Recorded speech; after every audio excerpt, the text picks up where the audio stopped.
नमस्कार, बहुत स्वागत है आप सभी का। आप देख रहे हैं न्यूज 18 बिहार झारखंड। मैं हूं आपके साथ जया मिश्रा। आप देख रहे हैं देश का सबसे पहला समझाने वाला बुलेटिन खबर तो समझिए। बिहार विधानसभा का चुनाव पूरा हुआ। बिहार की जनता ने चुनाव में अपना फैसला सुना दिया। अब आज से चुनाव की चाल समझने की बजाय हम फिर से पहले की तरफ खबरों के अंदर की खबर को समझाएंगे। इस प्राइम टाइम बुलेटिन में आपको दिन भर की सबसे चर्चित खबरें दिखाते हैं और खबरों को फिर विस्तार से समझाते हैं। तो आइए आज की 4 बड़ी खबरों को शॉर्ट में देख लेते हैं। कौन सी हैं वो 4 बड़ी खबरें जिसको आगे अगले आधे घंटे तक विस्तार से आपके सामने रखेंगे। पहली खबर लालू परिवार को लेकर है। लालू परिवार की अंतर्कलह को आपको समझाएंगे। समझिए लालू परिवार में किस तरीके से अंतर्कलह आगे बढ़ रहा है, कैसा होगा एनडीए का नया मंत्रिमंडल, ये भी हम आपके सामने विस्तार से रखेंगे क्योंकि अब सरकार गठन को लेकर चर्चाएं तेज हो गई हैं। मंत्रिमंडल कैसा होगा ये आपको समझाएंगे। पीएम मोदी ने सेट किया 5 साल का एजेंडा। ये खबर आपको विस्तार से दिखाएंगे कि आखिर 5 सालों का एजेंडा बिहार के लिए क्या है। क्या प्रधानमंत्री नरेंद्र मोदी ने सेट किया है 5 साल के एजेंडे को लेकर, ये हम आपके सामने रखेंगे। बात पीके की करेंगे। पीके को लेकर समझाएंगे आपको कि पीके का संकल्प क्या है। जिस तरीके से खाता नहीं खोल पाए विधानसभा चुनाव में, फिर आगे अगला कदम पीके का क्या होगा, इस पर भी हम विस्तार से बात करेंगे और आपको इस खबर को विस्तार से समझाएंगे। सबसे पहली खबर रोहिणी आचार्य को लेकर। लालू प्रसाद की बेटी रोहिणी आचार्य ने सोशल मीडिया एक्स पर पार्टी छोड़ने और परिवार से नाता तोड़ने का ऐलान किया। रोहिणी आचार्य ने अपने पोस्ट में खुलकर आरजेडी सांसद और तेजस्वी यादव के खास संजय यादव पर सवाल उठाए।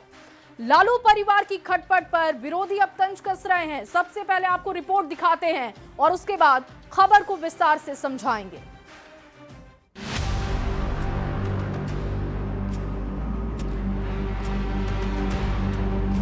विधानसभा चुनाव में मिली करारी हार के बाद लालू परिवार का आंतरिक कलह पूरी तरह सतह पर आ गया है। बेटा तेज प्रताप यादव परिवार और पार्टी से निकाले गए थे तो लालू प्रसाद की बेटी रोहिणी आचार्य ने खुद पार्टी और परिवार से नाता तोड़ लिया है। वो भी तेजस्वी यादव के खासम खास और राज्यसभा सांसद संजय यादव की ओर इशारा करते हुए रोहिणी ने सोशल मीडिया साइट एक्स पर लिखा, मैं राजनीति छोड़ रही हूं और अपने परिवार से नाता तोड़ रही हूं। संजय यादव और रमीज ने मुझसे यही करने को कहा था और मैं सारा दोष अपने ऊपर ले रही हूं। रोहिणी के इस पोस्ट ने राजनीतिक गलियारों में हलचल पैदा कर दी। तेज प्रताप को छोड़ दें तो ये पहला मौका है जब लालू परिवार का कोई सदस्य सार्वजनिक रूप से इस तरह की बात कह रहा है। रोहिणी ने संजय यादव और रमीज नाम के व्यक्ति का जिक्र कर परिवार और पार्टी के अंदरूनी दबाव की ओर इशारा किया है, जिसका जिक्र करते हुए बीजेपी प्रदेश अध्यक्ष दिलीप जायसवाल कहते हैं कि 2 बाहरी व्यक्तियों के चलते इनका परिवार टूट रहा है। 2 व्यक्ति के कारण लालू जी का परिवार बिखरता जा रहा है, टूटता जा रहा है, किसी को भी अच्छा नहीं लगेगा। जेडीयू प्रवक्ता नीरज कुमार ने लालू प्रसाद पर तंज कसते हुए पूछा है कि लालू जी क्या आप धृतराष्ट्र हो गए हैं? देवी जी आप है, लालू जी राजनीति के धृतराष्ट्र हो गए कि सब कुछ जानते हुए भी खामोश क्यों हैं? रोहिणी आचार्य लालू प्रसाद की वो बेटी हैं जिसने पिता को अपनी किडनी तक दे डाली, लेकिन अब उन्होंने पार्टी और परिवार से ही नाता तोड़ लिया है और इशारा किया है 2 लोगों की तरफ, संजय यादव और रमीज। दोनों ही लालू परिवार के सदस्य नहीं हैं। संजय यादव को तेजस्वी यादव का आंख और कान माना जाता है, जबकि रमीज संजय यादव के साथ साए की तरह रहते हैं। संजय पर तेज प्रताप के साथ साथ रोहिणी आचार्य पहले भी बिना नाम लिए निशाना साध चुकी है। तो अब सवाल है कि क्या बाहरी लोगों की वजह से लालू प्रसाद का अपना परिवार टूट रहा है? न्यूज 18 के लिए पटना से शैलेंद्र और रवि एस नारायण के साथ ब्यूरो रिपोर्ट। और चलिए अब रिपोर्ट देखने के बाद खबर को विस्तार से समझाते हैं। रोहिणी के पोस्ट के मायने को समझाने से पहले आपको राजनीति में लालू परिवार की फैमिली ट्री समझाते हैं। पार्टी और परिवार की मुखिया लालू प्रसाद यादव, जो कि आरजेडी के अध्यक्ष भी हैं, राबड़ी देवी, उनकी पत्नी जो कि बिहार की पूर्व सीएम रह चुकी हैं, रोहिणी आचार्य और मीसा भारती, उनकी 2 बेटियां जो कि सक्रिय राजनीति में हैं। और इसके बाद देखिए तेज प्रताप यादव आते हैं जो लालू के बड़े बेटे हैं, तेजस्वी यादव लालू के छोटे बेटे जो नेता प्रतिपक्ष और पार्टी का चेहरा है। तमाम बड़े फैसले भी वो अपने पिता के साथ लेते हैं। तेज प्रताप यादव जो कि अनुष्का कांड के बाद पार्टी और परिवार से बेदखल कर दिए गए। अब बिहार चुनाव के नतीजे सामने आने के बाद रोहिणी आचार्य ने भी पार्टी, राजनीति और परिवार छोड़ने का ऐलान कर दिया। यानी इस वक्त लालू के साथ उनके 2 बच्चे मीसा और तेजस्वी हैं और 2 की राह फिलहाल अलग हो चुकी है। अब लालू परिवार के आंतरिक कलह को भी आपको समझाते हैं। ये आंतरिक कलह क्या है, क्यों हो रहा है, ये सब कुछ अब आपके सामने रख रहे हैं। मीसा भारती सांसद और तेजस्वी राघोपुर से विधायक हैं। छोटे बेटे तेजस्वी यादव लालू प्रसाद के राजनीतिक उत्तराधिकारी हैं। लालू प्रसाद के साथ तेजस्वी यादव ही आरजेडी में बड़े फैसले लेते हैं। तेज प्रताप यादव की बात करते हैं। देखिए तेज प्रताप यादव पार्टी और परिवार से बाहर किए गए, जयचंदों पर बाहर कराने का उन्होंने आरोप लगाया। हालांकि खुलकर नाम उन्होंने कभी नहीं लिया, लेकिन खुद के लिए पार्टी और परिवार से बाहर किए जाने के फैसले के पीछे हमेशा इशारों ही इशारों में संजय यादव को टारगेट किया। अब बात रोहिणी की करते हैं। रोहिणी आचार्य ने परिवार और पार्टी से नाता तोड़ दिया है, राजनीति छोड़ने का ऐलान कर दिया है। रोहिणी ने एक छोटा और बहुत ही क्लियर लाइन के साथ पोस्ट किया। अपनी पोस्ट में रोहिणी ने 2 नाम लिखे, संजय यादव और रमीज। अब सवाल कि संजय यादव कौन है, तो चलिए अब आपको विस्तार से संजय यादव के बारे में बताते हैं। देखिए संजय यादव आरजेडी के राज्यसभा सांसद हैं, तेजस्वी के बेहद करीबी माने जाते हैं। माना जाता है कि 2025 के चुनाव की सारी रणनीति इन्होंने तैयार की। टिकटों के बंटवारे से लेकर बड़े फैसलों में इनकी राय अहम रही। संजय यादव का बिहार की धरती से कर्म भूमि का नाता है। वैसे संजय यादव हरियाणा के महेंद्रगढ़ के रहने वाले हैं। 2012 के पहले से तेजस्वी से इनकी अच्छी दोस्ती है और बाद में इनकी पहुंच परिवार और पार्टी तक बन गई। तेजस्वी तक संजय यादव के जरिए ही पहुंचा जा सकता है। यह कहा जाता है कि अगर तेजस्वी से बात करनी है तो संजय यादव से पहले बात करनी होगी। आरजेडी में आजकल संजय यादव की ही चलती है। विरोधी कहते हैं कि तेजस्वी यादव से बात करने के लिए आपको सबसे पहले संजय से बात करनी होगी। अब देखिए रोहिणी की पोस्ट से एक और नाम चर्चा में आ चुका है, वो नाम है रमीज का। कौन है रमीज, ये भी अब आपके सामने रख रहे हैं। संजय यादव को लगभग हर कोई जानता है, लेकिन रमीज कौन है, क्या रुतबा उनका पार्टी में है, अब आपके सामने रख रहे हैं। रमीज नेमत संजय यादव के करीबी हैं, यूपी के रहने वाले हैं, बलरामपुर के पूर्व सांसद रिजवान जहीर के दामाद हैं, कई आपराधिक मामलों में आरोपी हैं। बलरामपुर में 9 और कौशाम्बी में 2 मुकदमे उन पर दर्ज हैं। 2021 में हिंसा, आगजनी और बवाल को लेकर रिपोर्ट दर्ज है। 2022 की बात करें तो फिरोज पप्पू की हत्या में मुख्य आरोपी हैं। एनएसए और गैंगस्टर भी इनके ऊपर लगा हुआ है। कौशाम्बी के कोखराज थाने में भी हत्या का मुकदमा दर्ज है। रमीज नेमत बलरामपुर जेल में बंद था। अप्रैल 2025 में जमानत होती है, जेल से बाहर आ जाते हैं। लालू परिवार के आंतरिक कलह को और विस्तार देते हैं। और देखिए एनडीए के नेता अब क्या सवाल कर रहे हैं, ये भी आपके सामने रख रहे हैं। और एनडीए नेता क्या कह रहे हैं देख लीजिए। राजनीतिक महत्वाकांक्षा में तेजस्वी यादव फंसे हुए हैं। आरजेडी और लालू परिवार में 2 बाहरी लोगों का सबसे ज्यादा प्रभाव है। तेजस्वी यादव बस इन दोनों की ही बात सुनते हैं। 2 बाहरी की वजह से पूरा लालू परिवार बिखर रहा है, टूट रहा है। सब कुछ जानते हुए लालू प्रसाद चुप हैं, राबड़ी देवी चुप हैं, तो सवाल तो बनता है। और चलिए आगे बढ़ेंगे। बिहार में एनडीए की प्रचंड जो जीत हुई है उसको लेकर बात करेंगे। प्रचंड जीत के बाद नई सरकार की सुगबुगाहट भी तेज हो गई है। सीएम नीतीश कुमार से शनिवार को दिग्गज नेताओं ने मुलाकात की और सबसे खास मुलाकात चिराग और सीएम नीतीश की रही। नीतीश के चेहरे पर विजय की खुशी साफ साफ दिख रही थी और लैंडस्लाइड जीत के बाद एनडीए का जोश देखते बन रहा था। सबसे पहले खास रिपोर्ट आपको दिखाते हैं और उसके बाद खबर को विस्तार से समझाएंगे।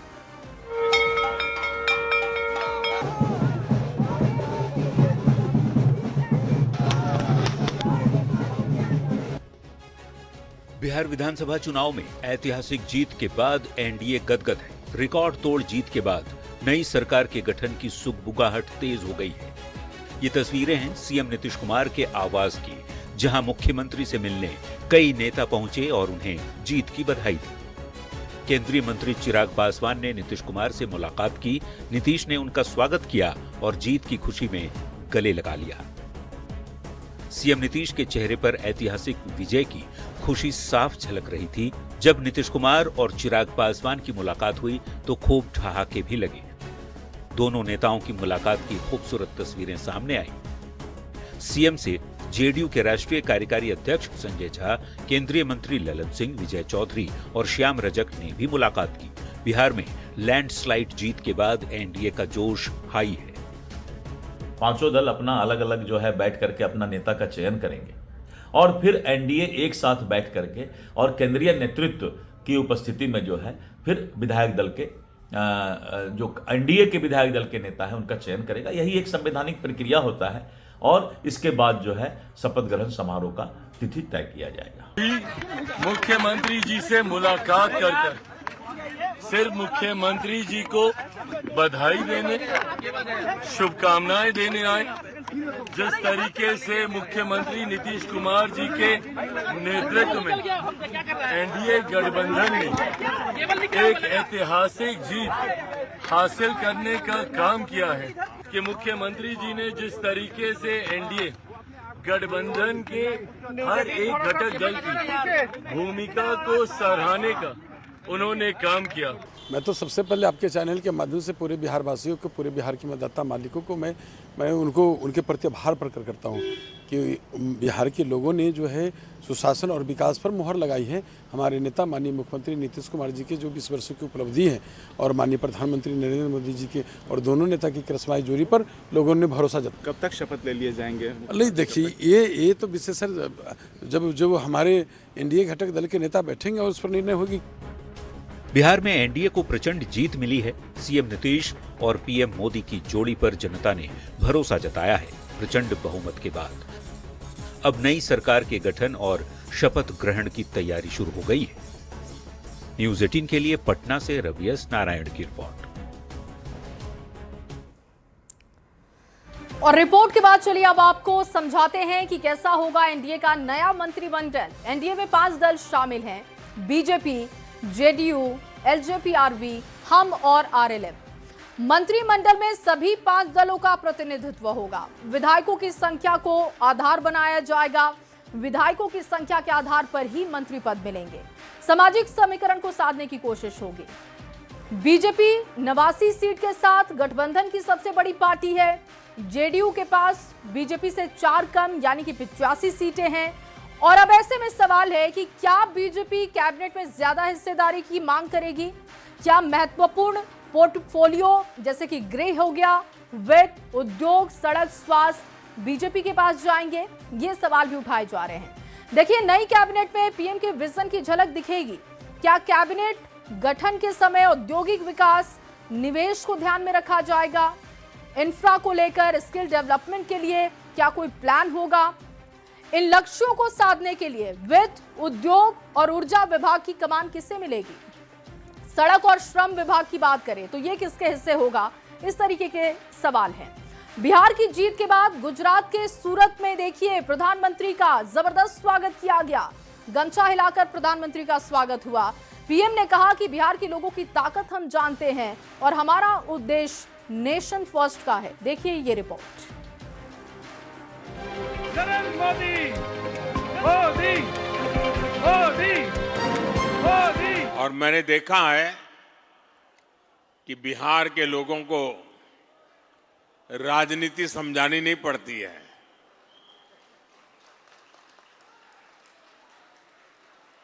वो दुनिया को राजनीति समझाने की ताकत रखते हैं। बिहार का ऐतिहासिक विजय हुआ हो और अगर हम सूरत से आगे जा रहे हो और बिहार के लोगों को मिले भी ना जाए तो लगता है यात्रा अधूरी रह गई। जीत बिहार में हुई और जश्न पटना से करीब 1800 किलोमीटर दूर गुजरात के सूरत में मनाया गया।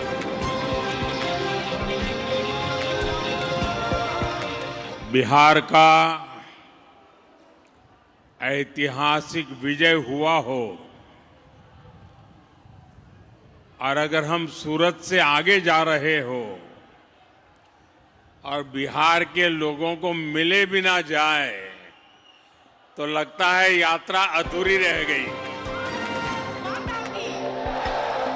पीएम मोदी जैसे ही सूरत में बिहार के लोगों से संवाद करने पहुंचे, लोगों ने गमछा लहराकर पीएम मोदी का स्वागत किया।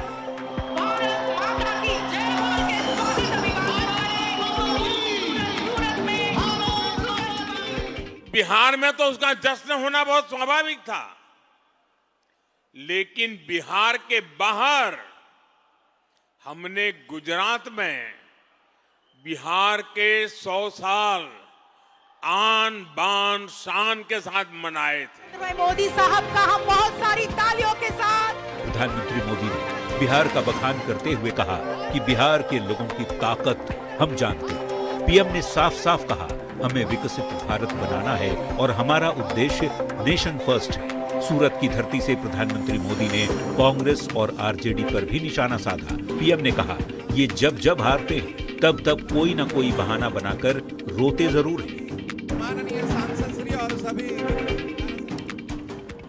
1-2 दशक में 50-50, 60 साल तक एक चक्री राज करने वाले लोग इस प्रकार से खत्म हो जाएं, अरे हिमांशु जल्दी। ये साफ साफ उनके लिए आत्मनिरीक्षण का विषय है। वे अपने साथियों को भी पराजय के कारण नहीं समझा पा रहे, वे अपनी पार्टी को भी पराजय के कारण समझा नहीं पा रहे। और चलिए फिलहाल इस बुलेटिन में बस इतना ही। आप बने रहिए न्यूज़ 18 बिहार झारखंड के साथ।